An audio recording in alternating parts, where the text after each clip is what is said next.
Bonjour à tous et bienvenue à l'Église Connexion. Nous sommes ici comme tous les dimanches pour célébrer et pour louer et pour nous soumettre à notre Dieu et Sauveur Jésus-Christ. Dans la première partie de la Bible, l'Ancien Testament, on parle plus souvent de Dieu sous le nom de l'Éternel. Et même si c'est bizarre pour nous à notre époque, une des raisons pour lesquelles nous louons et célébrons l'Éternel, c'est grâce à la loi qu'il a donnée à son peuple. Et c'est pour une raison très simple. Respecter et méditer sur la loi de l'Éternel rend le peuple de Dieu heureux. Lisons ensemble dans le premier psaume. Heureux l'homme qui ne suit pas le conseil des méchants, qui ne s'arrête pas sur la voie des pécheurs, et ne s'assied pas en compagnie des moqueurs, mais qui trouve son plaisir dans la loi de l'Éternel et la médite jour et nuit. Il ressemble à un arbre planté près d'un cours d'eau. Il donne son fruit en sa saison et son feuillage ne se flétrit pas. Tout ce qu'il fait lui réussit. Alors bien sûr, quand la Bible parle de la réussite, elle n'entend pas nécessairement la réussite telle que nous l'entendons. Elle parle de la réussite de ce qui est essentiel dans la vie, la raison pour laquelle nous existons. Et la grande bonté de notre Dieu, c'est qu'il assure à son peuple cette destinée parfaite en lui. Pas nécessairement d'un point de vue extérieur et temporaire, momentané, mais d'un point de vue éternel. Alors je vous invite à vous lever là où vous êtes pour célébrer la bonne direction de notre Dieu qui nous donne de nous épanouir en le suivant.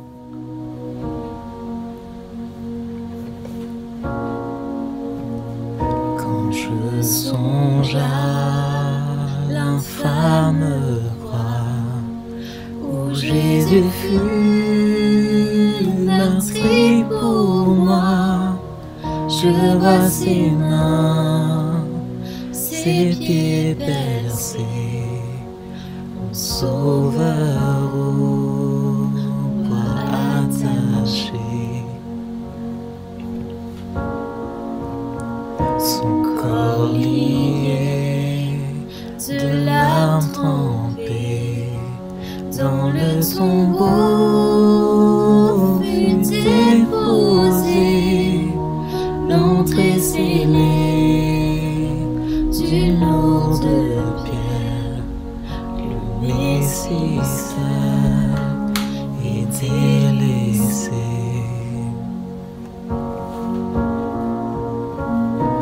Oh, gloire au nom de notre Seigneur, gloire à son nom, à tout jamais. Nous chanterons sans fin tes louanges.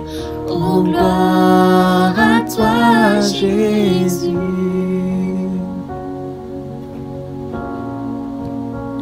Mais au matin du troisième jour, Jésus-Christ est ressuscité. La mort n'est plus, elle est vaincue. Les anges acclament le roi des cieux.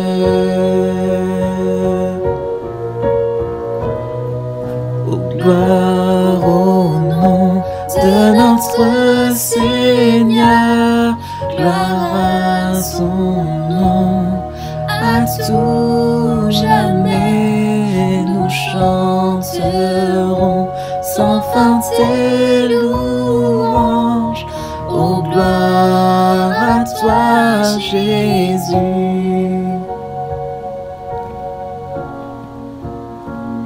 Il reviendra de blanc vêtu, bercer la nuit, notre Jésus.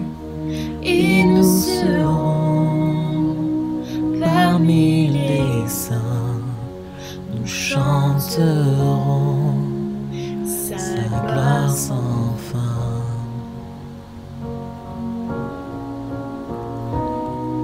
Oh, gloire au nom de notre Seigneur, gloire à son nom, à tout jamais. Nous chanterons sans fin tes louanges. toi, Jésus. Oui, gloire au nom de notre Seigneur, gloire à son nom, à tout jamais. Nous chantons sans fin tes louanges. Oh, gloire à toi, Jésus. Oh, gloire au nom de notre Seigneur, gloire à son nom, à tout jamais. Nous chanterons sans fin tes louanges. Oh, gloire à toi, Jésus. Oui, gloire à toi, Jésus. Oui, gloire à toi, Jésus.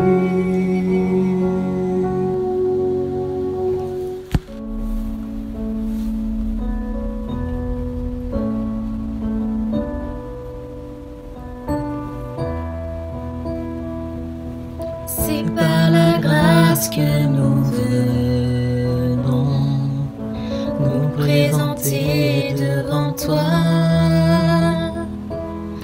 non par nos forces ou nos efforts, mais par le sang de l'agneau. Tu nous appelles auprès de toi, Seigneur, nous voici. Tu nous attires auprès de toi, par ta grâce nous voici. Par grâce nous voici.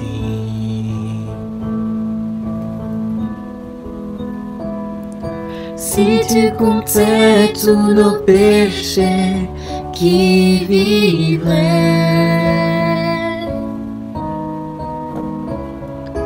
Mais nous entrons purifiés par le sang de l'agneau.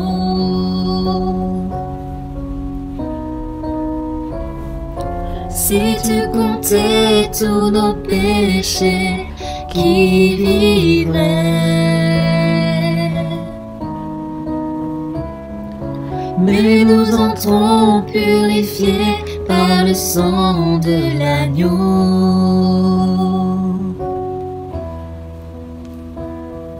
C'est par la grâce que nous venons nous présenter devant toi, non par nos forces ou nos efforts, mais par le sang de l'agneau. Tu nous appelles auprès de toi, Seigneur, nous voici. Tu nous attires auprès de toi, par ta grâce nous voici. Par grâce nous voici. Si tu comptais tous nos péchés, qui vivrait? Mais nous entrons purifiés par le sang de l'agneau.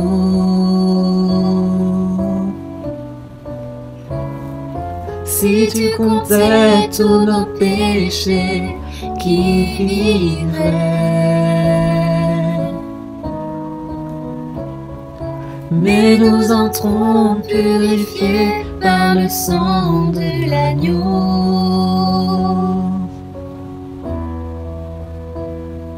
C'est par la grâce que nous venons nous présenter devant toi, non par nos forces ou nos efforts, mais par le sang de l'agneau. Tu nous appelles auprès de toi, Seigneur, nous voici. Tu nous attires auprès de toi, par ta grâce nous voici. Par grâce nous voici. Par grâce nous voici. Par grâce nous voici. Tout à l'heure, nous avons lu dans le psaume 1 ensemble. Nous avons vu ce que Dieu promet à ceux et celles qui respectent ses préceptes parce qu'ils font partie de son peuple.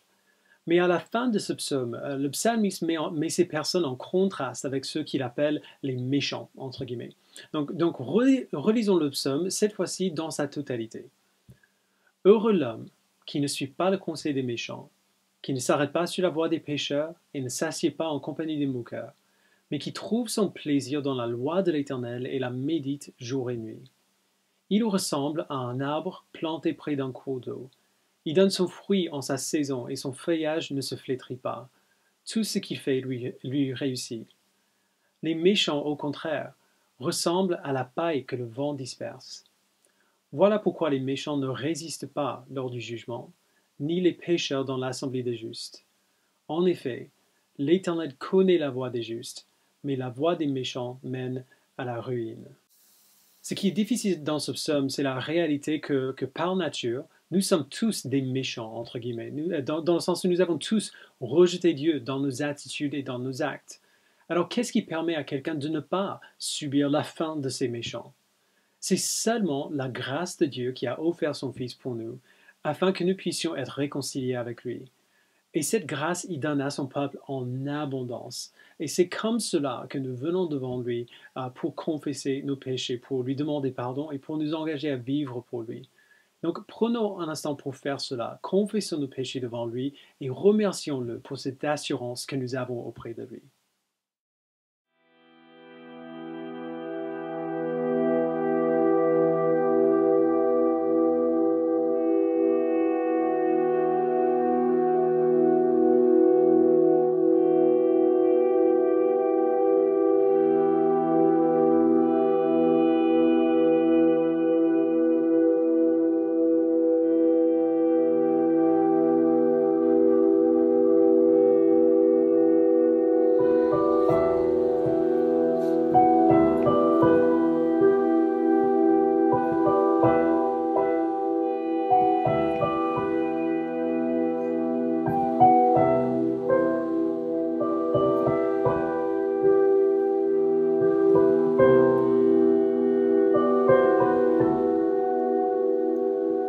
Mon âme par le péché courbé, brisé par ton désespoir, condamné par le poids du péché, et libéré par la croix.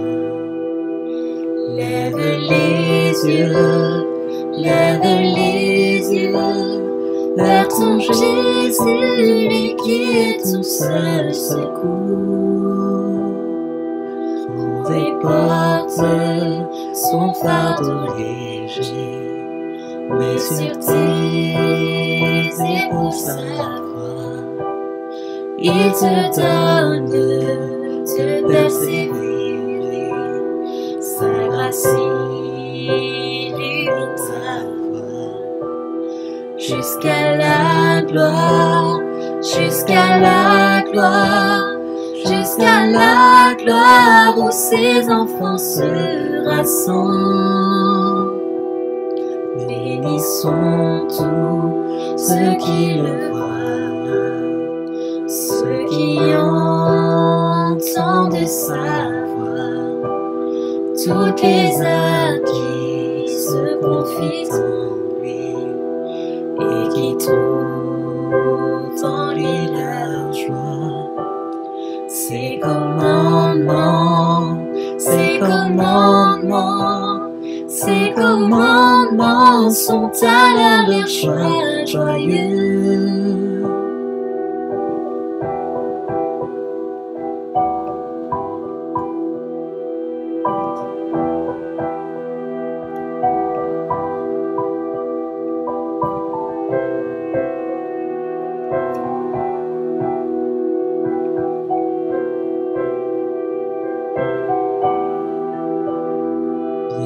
plutôt que le ciel étoilé, que la lumière de l'eau, qu'un oasis pour les assoiffés et le repos de la croix. Ceux qui espèrent en ce Jésus seront à jamais comblés. Lève les yeux vers ton Jésus, lui qui est ton seul secours.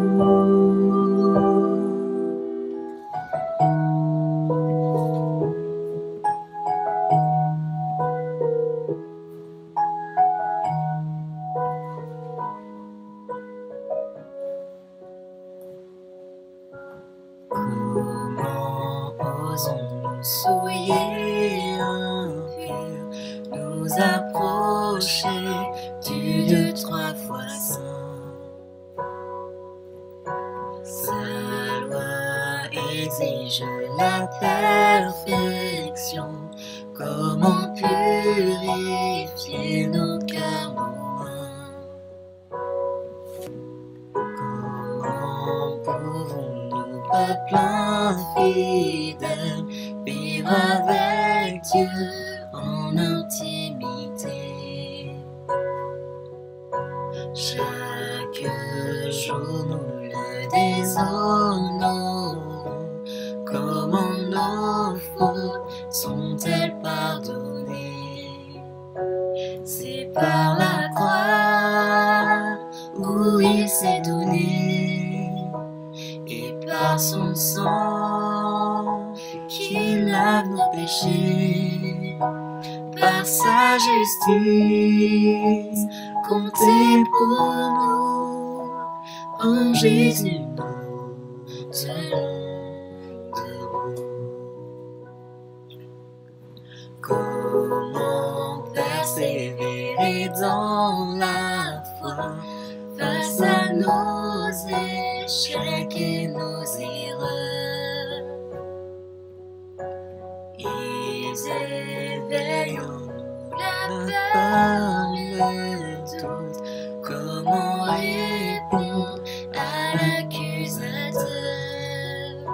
C'est par la croix où il s'est donné, et par son sang qu'il lave nos péchés, par sa justice comptée pour nous.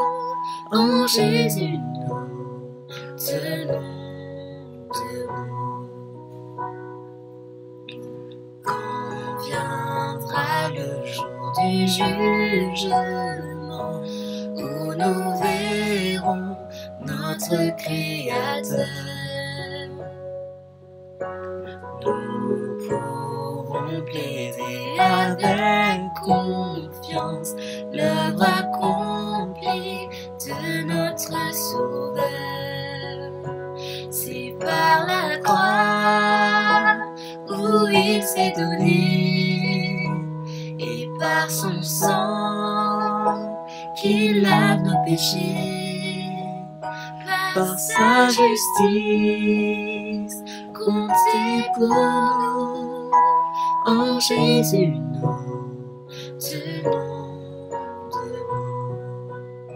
C'est par la croix où il s'est donné, et par son sang qu'il lave nos péchés, par sa justice comptée pour nous.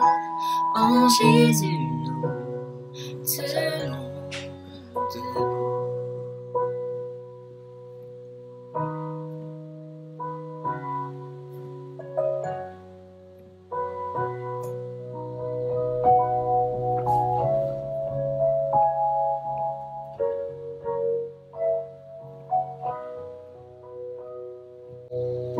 Change mon cœur, Seigneur,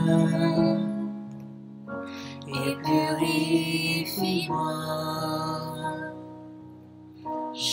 Change mon cœur, Seigneur, que je sois comme toi. Jésus, tu es le potier, je suis l'argile. Brise-moi, façonne-moi, oui, c'est mon désir. Change mon cœur, Seigneur, et purifie-moi. Change mon cœur, Seigneur, que je sois comme toi. Jésus, tu es le potier, je suis l'argile. Brise-moi, façonne-moi, oui, c'est mon désir. Change mon cœur, Seigneur, et purifie-moi. Change mon cœur, Seigneur, que je sois comme toi.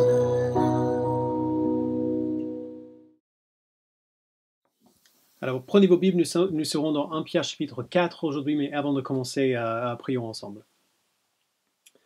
Père, nous te remercions pour ce texte un petit peu difficile. Merci Père pour l'apôtre Pierre qu'il a écrit, pour ton esprit qui a inspiré ces mots. Nous avons besoin de toi ce matin, non seulement pour comprendre ce texte, mais aussi et surtout pour prendre ce texte à cœur, pour nous soumettre à ta volonté, pour nous soumettre à ton esprit, afin de vivre selon ce que tu nous dis ici. Merci Père de faire cela pour nous, d'être avec nous par ton esprit. Merci, c'est au nom de ton Fils que nous le prions. Amen.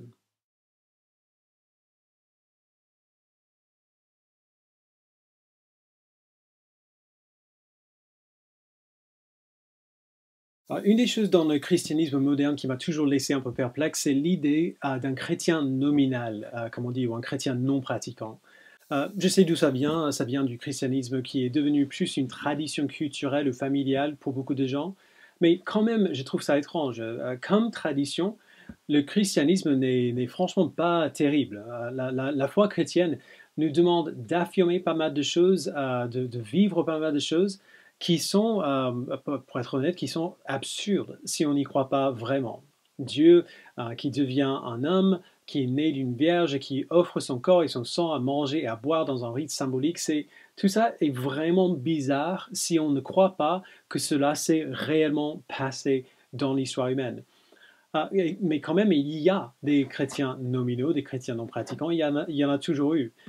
Mais une chose aussi étrange, quoique moins facile à voir, ce sont ces chrétiens qui sont en fait des chrétiens nominaux, même s'ils ne pensent pas l'être. L'apôtre Jean dit dans sa lettre, dans sa première lettre, donc 1 Jean chapitre 2 versets 3 et 4, « Si nous gardons les commandements de Christ, nous savons par là que nous l'avons connu. Celui qui prétend l'avoir connu alors qu'il ne garde pas ses commandements est un menteur. Et la vérité n'est pas en lui. » Jean dit les choses telles qu'elles sont. C'est dur ce qu'il dit dans ces versets, mais c'est bel et bien le message persistant de la Bible. Un chrétien n'est pas quelqu'un qui affirme ce que la Bible dit, mais quelqu'un qui vit en obéissance à ce que la Bible dit, qui obéit au commandement de Dieu comme une réponse naturelle à l'évangile qu'il a sauvé. Et c'est dans ce sens-là que Pierre nous amène maintenant dans 1 Pierre chapitre 4. Nous avons fait une pause la semaine dernière pour parler en détail du baptême que nous voyons dans les versets 21 et 22 d'1 Pierre 3. Alors, juste très rapidement, avant qu'on commence, souvenons-nous de ce qu'on a vu jusqu'ici. Pierre nous dit que nous sommes des étrangers sur la terre, des citoyens naturalisés du royaume de Dieu et héritiers des promesses de Dieu envers son peuple. Ces bénédictions futures qui nous sont promises nous encouragent à poursuivre la sainteté dans nos vies, à vivre en tant que peuple de Dieu dans un monde hostile. Nous témoignons de la grâce de Dieu dans la manière dont dont nous répondons à la persécution et à la souffrance injuste. Et nous avons un modèle de cette réponse juste en Jésus-Christ qui a souffert lui-même pour nous afin de nous amener à Dieu. Donc voilà un résumé très court de ce qu'on a vu jusqu'ici. Et c'est à cet exemple de Jésus-Christ que Pierre revient maintenant au chapitre 4, verset 1. On va voir les 6 premiers versets de ce chapitre ce matin et nous voyons dans ces versets essentiellement 2 choses. Nous voyons l'extrême sérieux du péché et nous voyons un encouragement de persévérer dans l'obéissance à Dieu. Alors lisons ensemble verset 1. Ainsi donc, puisque Christ a souffert pour nous dans son corps, vous aussi, armez-vous de la même pensée. Alors de quelle pensée s'agit-il déjà? Eh bien de la même pensée que Pierre a commencé à nous montrer dans le chapitre 3, verset 18. La pensée qui a conduit Christ à souffrir afin de faire la volonté de Dieu. En général, les gens sont prêts à presque tout pour s'échapper à la souffrance. Et c'est pour cela que ce qu'on a vu dans le chapitre 3 est tellement difficile pour beaucoup de gens. C'est difficile d'imaginer que le témoignage de l'Évangile puisse être plus important que ne pas souffrir. Mais c'est bien le cas. Pierre dit la même chose ici, mais cette fois-ci, le but de son discours est un peu différent. Au chapitre 3, le but était de donner un bon témoignage de l'Évangile dans la souffrance. Cette fois-ci, le but est plus facile à comprendre peut-être, mais peut-être plus difficile à accepter aussi. Il dit que si nécessaire, nous devons être prêts à souffrir afin d'éviter le péché. Que si nous renonçons au péché, cela va provoquer parfois des malheurs sérieux dans notre vie et nous devons être prêts à les accepter. C'est de cela qu'il parlait dans le chapitre 3, verset 17, quand il a dit qu'il vaut mieux souffrir si telle est la volonté de Dieu en faisant le bien qu'en faisant le mal. Et c'est pour cela qu'il nous a rappelé dans le chapitre 3, verset 21, de la demande d'une bonne conscience que nous avons adressée à Dieu. Il est très difficile de faire ce que Dieu nous demande si lui obéir nous fera souffrir. Et tout le monde qui a fait face à ce choix sait combien c'est difficile. Tu amasses des moqueries pour refuser de participer à certaines conversations, certaines activités. Tu perds une relation amoureuse parce que tu refuses de coucher avec elle ou avec lui avant le mariage. Tu encaisses une reproche injuste afin de ne pas te donner à l'orgueil en ayant le dernier mot, en gagnant la dispute. Ce sont des décisions qui sont très difficiles à faire. Il y a des conséquences à ces décisions qui sont très difficiles à accepter, à encaisser. Mais voici ce qu'on doit garder en tête ici. Peu importe combien ces situations sont difficiles, peu importe combien c'est dur pour nous de faire ces choix, ils ne sont pas négociables pour le chrétien. Si nous sommes face à ce choix, nous devons être prêts à souffrir afin d'éviter le péché. Pourquoi? Verset 1 encore. Ainsi donc, puisque Christ a souffert pour nous dans son corps, vous aussi armez-vous de la même pensée. Celui qui a souffert dans son corps en a fini avec le péché, afin de ne plus vivre en suivant le désir des hommes, mais la volonté de Dieu, prendre le temps qu'il lui reste à vivre ici-bas. Alors, c'est difficile, particulièrement le verset 1, ils sont difficiles à comprendre. On dirait que Pierre dit que le fait de souffrir va nous donner des sortes de super pouvoirs pour résister au péché. Et on voit clairement dans la Bible que ce n'est pas le cas. Nous avons lu dans 1 Jean tout à l'heure, dans 1 Jean 1 verset 8, Jean dit clairement que celui qui dit ne pas avoir de péché, c'est un menteur. Alors Pierre ne dit pas que le fait de passer par la souffrance va nous rendre incapables de pécher. Il parle ici d'un changement de direction clair et catégorique dans nos vies. Il dit que si quelqu'un arrive à accepter afin d'obéir au commandement de Dieu, c'est parce que cette personne a rompu avec le péché dans sa vie. Il a donné sa vie à Christ et maintenant il le poursuit à tout prix. Il va toujours lutter avec le péché, évidemment, mais vivre en obéissance à Dieu pour sa gloire est devenu son but principal, le centre de sa vie.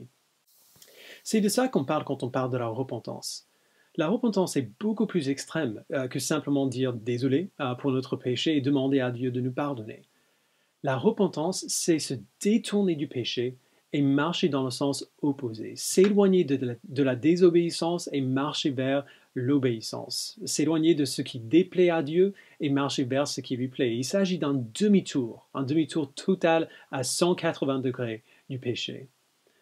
Alors pourquoi Pierre prendrait-il le temps de décrire la relation entre la souffrance et l'obéissance à Dieu?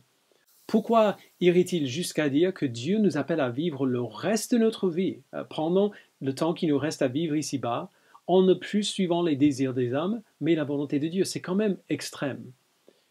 Il le dit pour deux raisons. Premièrement, Pierre sait que ce changement de direction, cette rupture avec le péché, c'est la norme pour la vie chrétienne. Et deuxièmement, il sait que bien trop peu de chrétiens accepteront de vivre ainsi. La repentance est un demi-tour à 180 degrés et nous nous contentons de nous détourner du péché à 90 degrés. La repentance, c'est mettre à mort le péché tous les jours.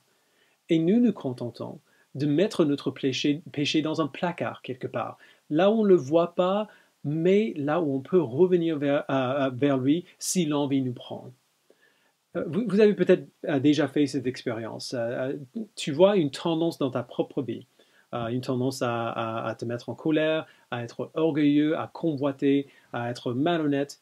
Tu sais que la Bible t'appelle à ne pas céder à cette tendance-là, à cette tentation. Alors tu acceptes, tu fais de ton mieux pour un temps, mais à un certain moment, à cause des circonstances ou juste parce qu'à un moment donné tu en as envie, tu te souviens de combien ça fait du bien de céder à cette tentation particulière, de laisser ta colère exploser quand tu la ressens, d'insister pour avoir le dernier mot, de regarder là où tu ne devrais pas regarder, de sortir d'une situation difficile en dissimulant un peu la vérité. Et donc tu te rappelles de ce que ça fait d'agir ainsi et tu veux ressentir cela de nouveau. Alors tu le fais. Alors nous avons tous fait des expériences similaires, nous avons tous été faibles de cette manière, nous avons tous péché. Alors qu'est-ce que nous faisons? On demande pardon à Dieu et on s'engage de nouveau à lui obéir. C'est comme cela que ça marche. Mais pour beaucoup de chrétiens, au fond de leurs esprits, ce péché est toujours là. Il est dans le placard, on ne le voit pas, mais on sait qu'on peut y retourner quand on veut. On se réserve ce droit-là. Et puis on arrive dans une situation où c'est très clair que si je résiste à cette tentation, si je dis non au péché, je vais souffrir. Je vois que si j'obéis à Dieu, je risque de perdre quelque chose qui est cher pour moi. Ma famille va me rejeter ou les gens que j'aime seront offensés par moi ou mille autres situations possibles. À ce moment-là, si notre repentance a été autre chose qu'un demi-tour à 180 degrés du péché, nous serons dans une situation très précaire. Parce que regardez au choix qu'on a.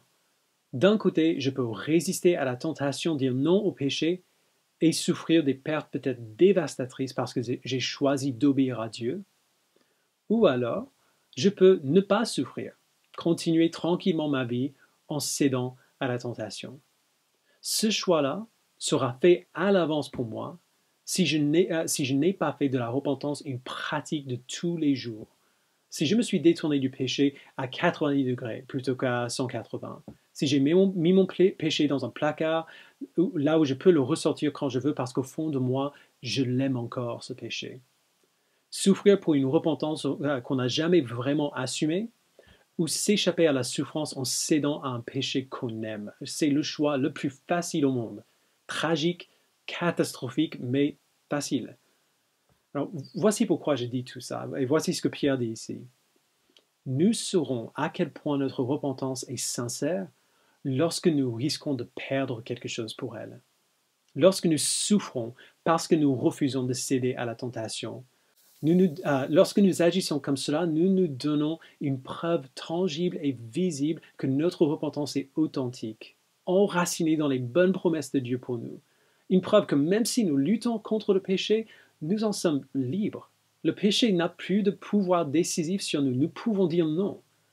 Lorsque nous souffrons pour obéir à Dieu, nous rassurons nos propres cœurs que nous sommes en rupture avec le péché afin de ne plus suivre le désir des hommes mais la volonté de Dieu pendant le temps qui nous reste à vivre ici-bas. Je vous invite du coup à vous lever et à chanter ce chant qui est un engagement envers Dieu. Pendant que nous chantons, réfléchissons sur ce qu'on chante, que ce chant soit notre prière.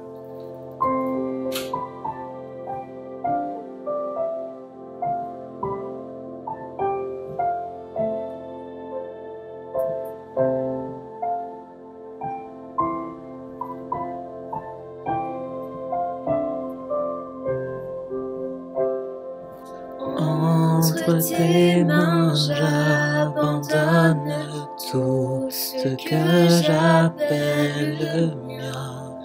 Oh, ne permets à personne, Seigneur, d'en reprendre rien. Oui, prends tout, Seigneur. Oui, prends tout, Seigneur. Entre tes mains, j'abandonne tout avec bonheur. Je n'ai pas peur de te suivre sur le chemin de la croix, car c'est pour toi que je veux vivre. Je connais, j'aime ta voix.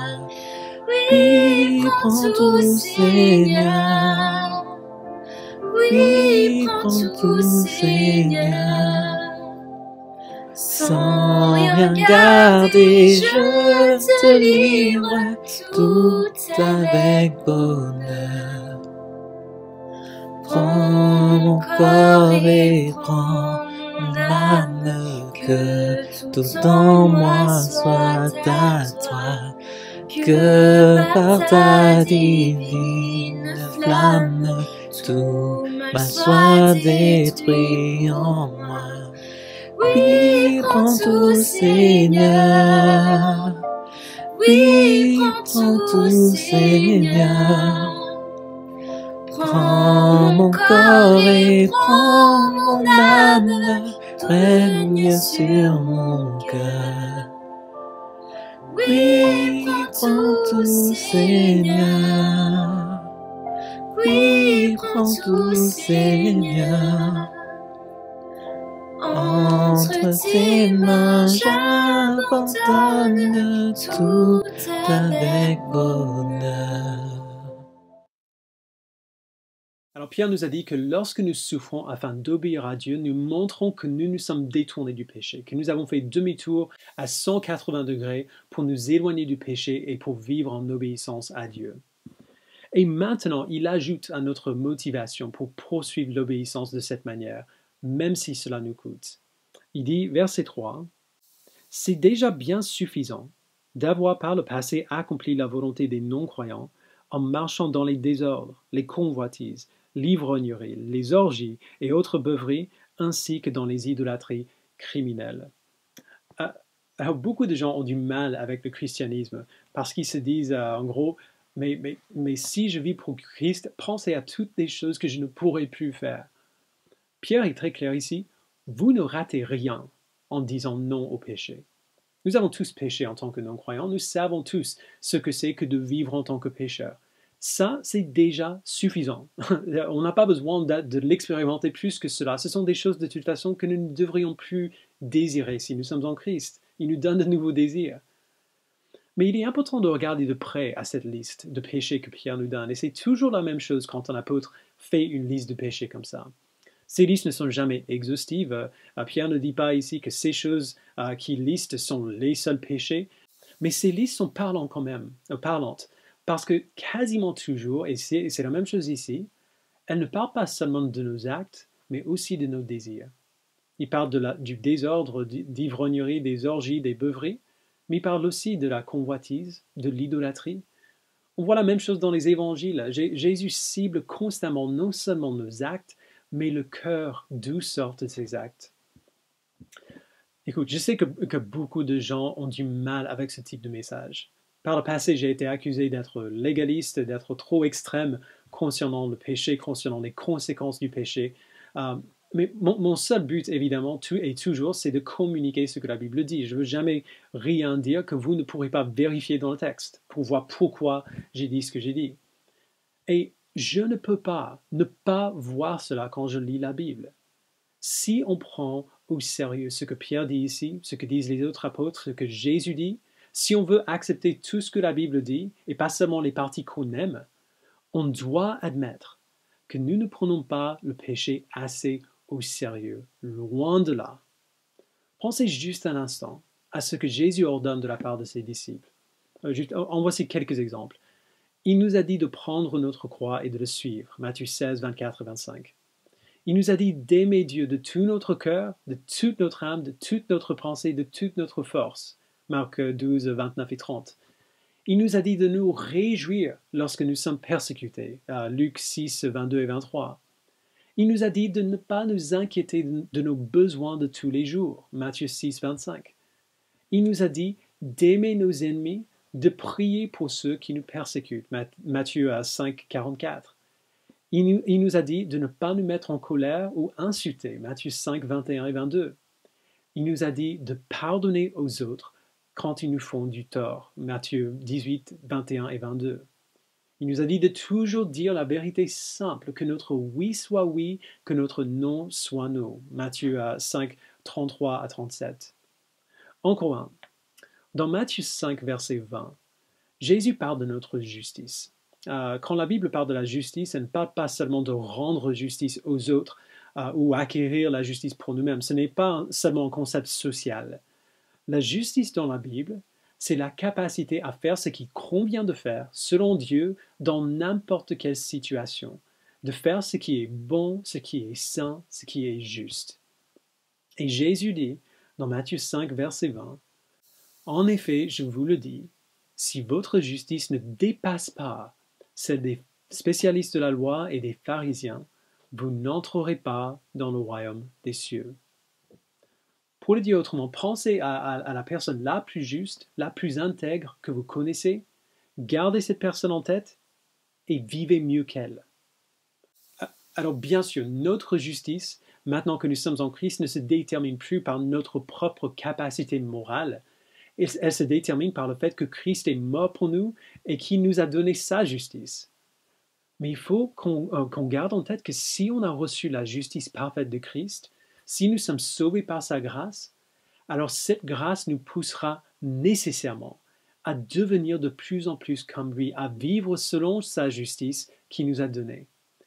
Et si nous ne le faisons pas, il dit, nous n'entrerons pas dans le royaume de Dieu, parce que nous prouverons ainsi que ce n'est pas la justice de Christ que nous avons reçue, mais une imitation très pâle dont nous nous sommes contentés. Alors, au cas où ce que je viens de dire vous fait un peu peur, je le dis très souvent, mais ça vaut toujours le coup de le répéter. Notre obéissance n'est pas ce qui nous sauve. Nous sommes sauvés seulement et uniquement par la grâce de Dieu, qui a donné Jésus-Christ pour vivre notre vie et subir notre mort. Nous sommes sauvés par la foi en Christ, la foi que Dieu nous donne. Il n'y a rien que nous faisons, de bien ou de mal, dans nos vies qui va changer cela. Mais la Bible dit aussi que si Dieu nous a sauvés, alors nous mettrons à mort notre péché. Ce n'est pas la cause, mais la conséquence inévitable et naturelle de la nouvelle naissance. C'est ça qui se passe lorsque Dieu sauve quelqu'un. Notre obéissance ne nous sauve pas, mais elle prouve absolument la légitimité de notre foi et de notre salut. Alors oui, même si notre obéissance ne nous sauve pas, notre repentance, cette rupture avec le péché, c'est bien une question de vie et de mort. Il y a plusieurs raisons pour lesquelles notre repentance, notre rejet du péché, a une si grande place dans la Bible. Mais dans cette partie du lettre, Pierre se contente de rester sur une seule raison. Parce que par notre conduite, par notre volonté à obéir, même si cela nous fait souffrir, nous ferons une distinction visible entre nous-mêmes et ceux qui ne suivent pas Christ. Souvenez-vous de ce qu'on a vu depuis le début de cette lettre. Nous sommes des citoyens du royaume de Dieu, des résidents temporaires et étrangers dans ce monde. On peut souvent identifier les étrangers par plusieurs manières, leurs traits physiques parfois, leur façon de s'habiller, leurs habitudes, leurs accents. C'est comme ça que vous savez que moi, je ne suis pas d'origine française. Je suis là depuis 17 ans, mais j'arrive toujours pas à m'en débarrasser. Bref, il y a des manières pour repérer les étrangers. Dieu est si extrême en ce qui concerne notre sainteté, en partie parce que notre sainteté, c'est le moyen par lequel son peuple s'identifie. On peut identifier les citoyens du royaume de Dieu, non pas par ceux qui disent croire, mais par leur rejet du péché que le reste du monde célèbre. Nous n'aimons plus ce que le monde aime. Nous ne désirons plus ce qu'il désire. Nous n'avons plus les mêmes priorités. Les gens vont voir cela. Alors parfois nous avons cette idée romantique que lorsqu'ils verront cela, ils seront convaincus dans leur conscience, convaincus que c'est une bonne chose, qu'ils auront envie de suivre Jésus-Christ et qu'ils changeront aussi pour le suivre. Mais nous savons que ça ne se passe pas toujours comme ça, et Pierre le dit aussi. Verset 4, aussi, donc ceux qui ne suivent pas Christ, trouve-t-il étrange que vous ne vous précipitiez plus avec eux dans le même débordement de débauche et ils vous calomnient? Ils rendront des comptes à celui qui est prêt à juger les vivants et les morts. En effet, l'Évangile a aussi été annoncé aux morts, afin qu'après avoir été jugés comme tous les hommes ici-bas, ils vivent selon Dieu par l'Esprit. Alors ce verset, comme le verset 19 du chapitre 3, est vraiment bizarrement formulé. Il pourrait nous donner l'idée presque qu'après la mort, Christ est allé en enfer pour prêcher l'Évangile aux gens qui sont là, pour leur donner une deuxième chance au salut. La Bible est claire, par ailleurs, qu'il n'y a pas de deuxième chance. La mort, c'est le point final. Alors, qu'est-ce que Pierre dit ici? Il faut le prendre dans son contexte. Gardez bien le verset 4 et 5 devant les yeux. Le verset 6, c'est un résultat direct du verset 5. Les vivants et les morts du verset 5, c'est tout le monde, toutes les personnes vivantes et mortes de partout. Mais parfois, quand on voit que Dieu est prêt à juger les vivants et les morts, on imagine que même si Christ est mort pour nous, il y a toujours du jugement et de la condamnation qui nous attend. Genre, si on n'a pas été assez obéissant, si on n'a pas assez bien réussi notre obéissance, il va nous condamner quand même. Pierre corrige cette idée dans le verset 6. Les morts dans le verset 6, je crois, par des chrétiens, le peuple de Dieu qui sont maintenant décédés. Et je le crois parce qu'il dit qu'ils ont été jugés comme tous les hommes ici-bas. Il y a un jugement contre le péché que nous partageons tous. Et c'est ce qu'on appelle parfois la malédiction d'Éden. Le péché a infecté le monde et nous tous, croyants et non-croyants, nous en subissons les conséquences.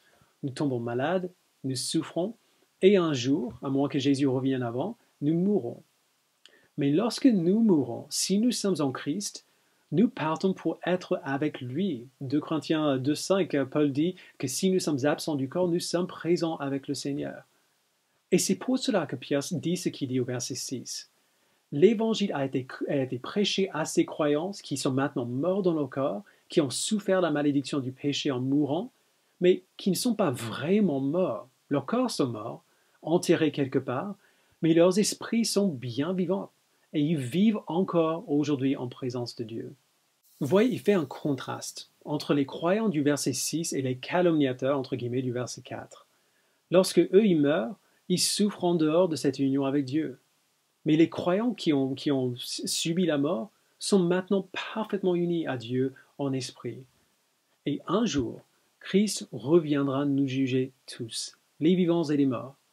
Ceux qui sont en lui seront ressuscités et jugés juste par sa grâce.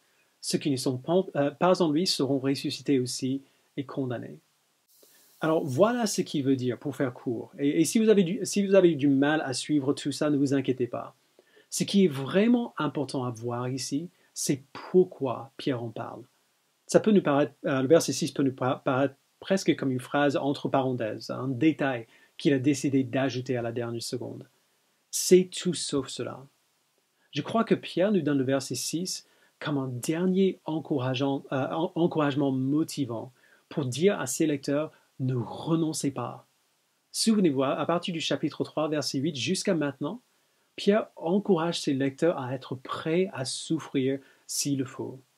Au chapitre 3, c'était « Soyez prêts à souffrir pour donner un témoignage de l'Évangile ». Ici, au chapitre 4, c'est « Soyez prêts à souffrir s'il le faut pour éviter le péché, pour obéir à Dieu ». Mais il sait que ce sera difficile, il sait que les gens auront peur. Il sait que les gens vont regarder à la persécution potentielle qui les attend, peut-être même une persécution qui mènera jusqu'à la mort, et qui seront tentés de renoncer à leur fidélité à Dieu afin de s'échapper à la souffrance. Et donc il leur dit, n'y renoncez pas, ne cédez pas à la tentation. Vos persécuteurs seront jugés pour leurs péchés, soit eux-mêmes, soit Christ qui est jugé à leur place. Et vous serez aussi jugés si vous vous détournez de Dieu parce que vous avez peur de souffrir. Mais si vous persévérez, même au prix de votre vie, cela en vaudra la peine. Vous avez entendu l'Évangile, vous avez placé votre foi en Christ. Si vous mourrez aujourd'hui, vous vivrez avec lui pour toujours. Alors ne cédez pas. Ne cédez pas à la tentation. Restez fidèles. Soyez prêts à souffrir s'il le faut afin de protéger votre obéissance. Parce que peu importe quelle souffrance vous devez endurer pour obéir, elle sera temporaire.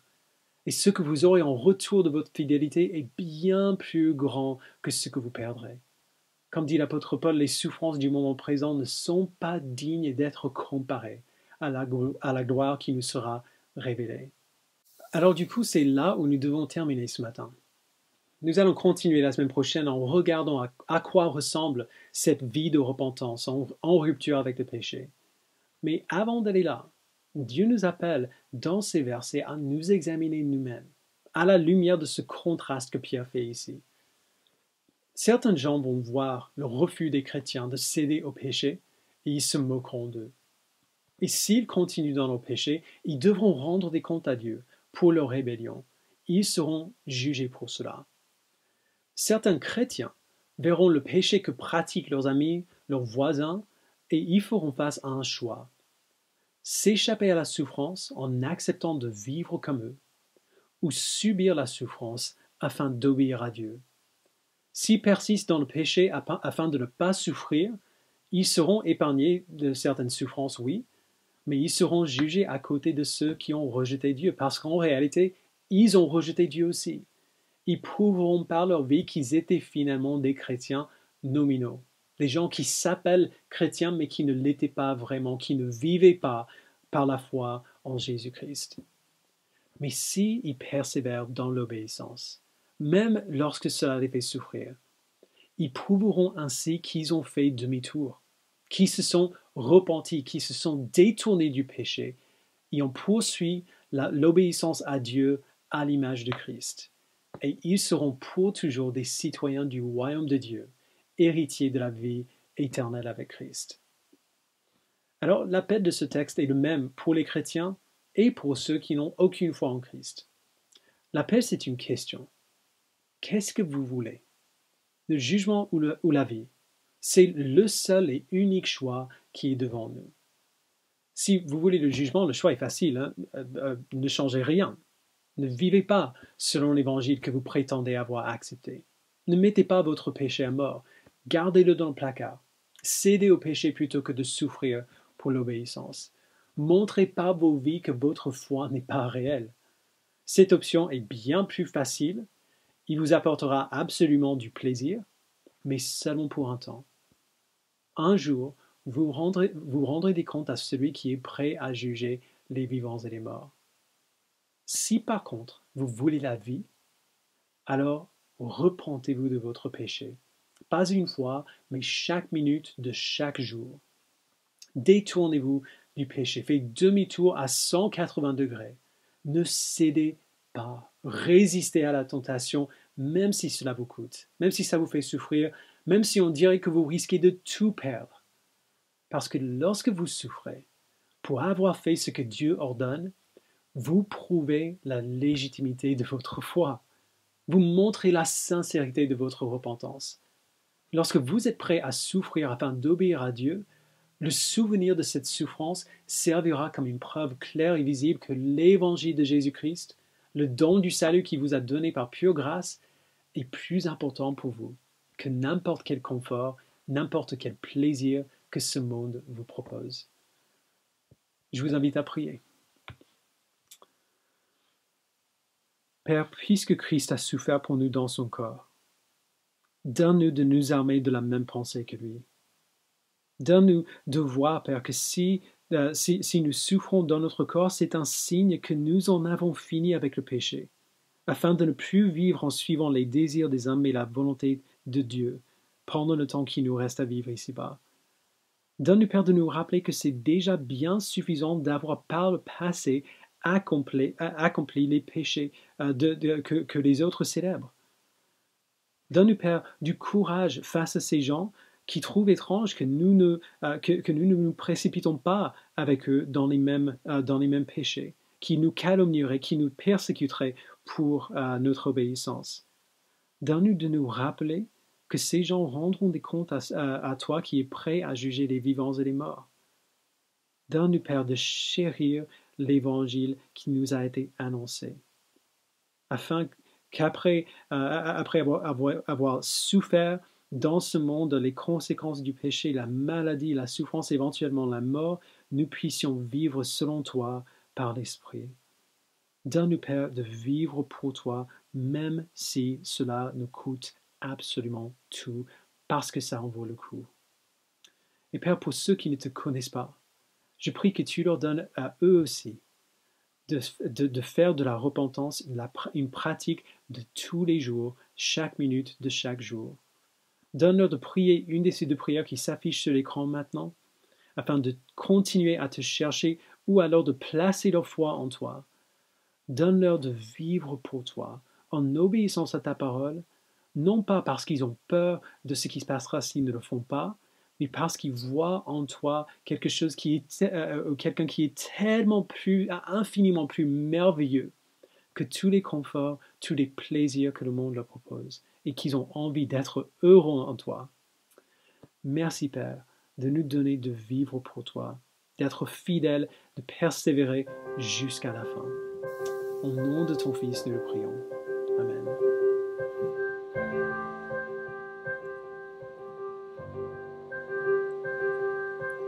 Sois seul ma vision, ô roi de mon cœur.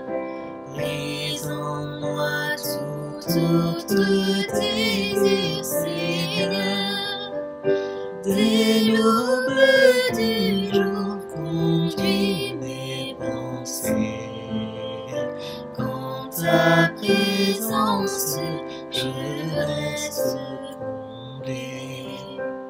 Sois ma sagesse, parole de vie.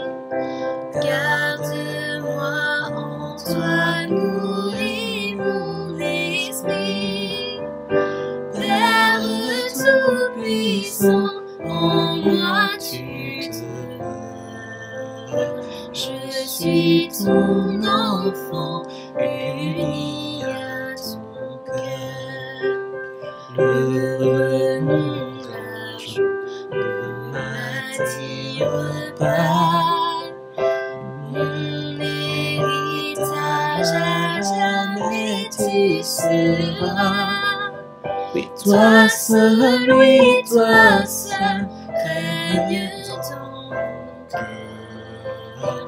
En moi céleste, lui de mon bonheur.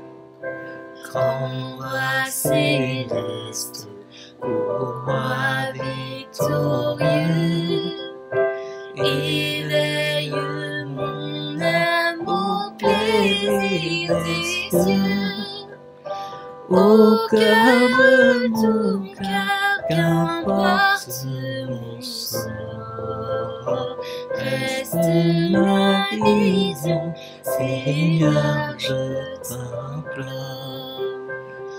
Reste ma vision, Seigneur, je t'implore. Alors, quelques annonces maintenant. Pour les détails de ces annonces, vous trouverez toutes les infos sur le site de l'Église à la page habituelle www.église-connexion.com/dimanche. Toutes les infos, tous les liens pour participer aux activités sont là. Aujourd'hui, de 14h à 16h, nous aurons notre premier cours de préparation au mariage de cette année. Si vous êtes fiancé et vous voulez vous préparer devant la parole de Dieu pour l'aventure qui vous attend, c'est là où ça commence, en tout cas dans notre église. D'ailleurs, il n'est pas trop tard de vous inscrire. Allez à église-connexion.com/mariage et inscrivez-vous. Et dans le même sujet général, si vous vous êtes marié cette année passée, comme promis, nous aurons notre première réunion après mariage, dimanche prochain, le 29 novembre, de 14h à 16h aussi. Pour cette réunion aussi, on demande une inscription parce qu'il y aura un peu de travail à faire en amont, là aussi. Donc, encore une fois, église-connexion.com/mariage, inscrivez-vous vite pour pouvoir prendre de l'avance. Alors, une annonce un peu particulière. Cette semaine qui vient, le jeudi 26 novembre, c'est la fête américaine du Thanksgiving.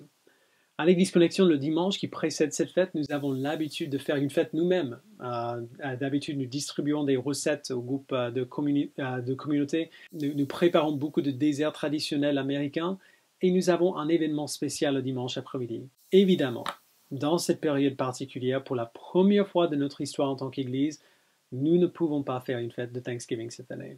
Ça nous attriste beaucoup. Et donc, du coup, nous ne voulons pas l'oublier quand même si nous sommes en confinement.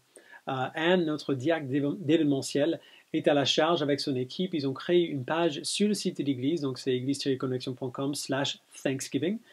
Sur cette page, nous partagerons les mêmes recettes qu'on partagerait normalement, habituellement.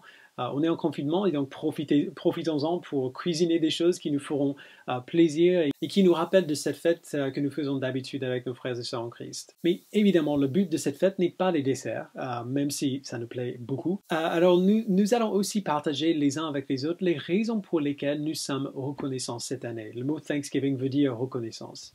On va le partager sur Slack, sur le canal, donc hashtag partage méditation.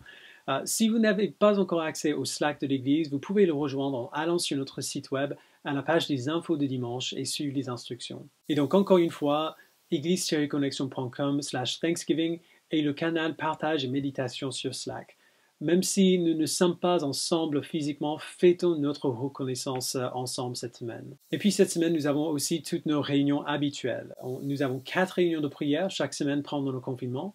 Un temps de prière le lundi à 7h, le vendredi soir, on a pris la parole à 20h30, un temps de prière libre le samedi à partir de 8h, et puis chaque dimanche avant le culte à 10h. Si cela vous intéresse, si vous êtes libre, allez sur le site de l'Église et vous pouvez vous connecter directement à la salle Zoom pour la réunion concernée. Les groupes de communauté ont lieu chaque semaine sur Zoom. Les groupes de co sont la première porte d'entrée pratique dans la vie de l'Église et le moyen principal par lequel nous maintenons notre vie ensemble pendant le confinement. Si vous êtes nouveau à l'Église, vous pouvez vous joindre au groupe d'accueil le jeudi soir à 20h ou à n'importe quel groupe qui vous convient. Et enfin, le culte des enfants est disponible sur le site de l'Église aussi. Merci encore, moniteurs, monitrices, pour le travail que vous faites pour bénir nos enfants. Merci beaucoup. Si vous n'avez pas d'enfants, allez-y aussi pour voir ce que font nos enfants, pour prier pour vos petits frères et sœurs en Christ.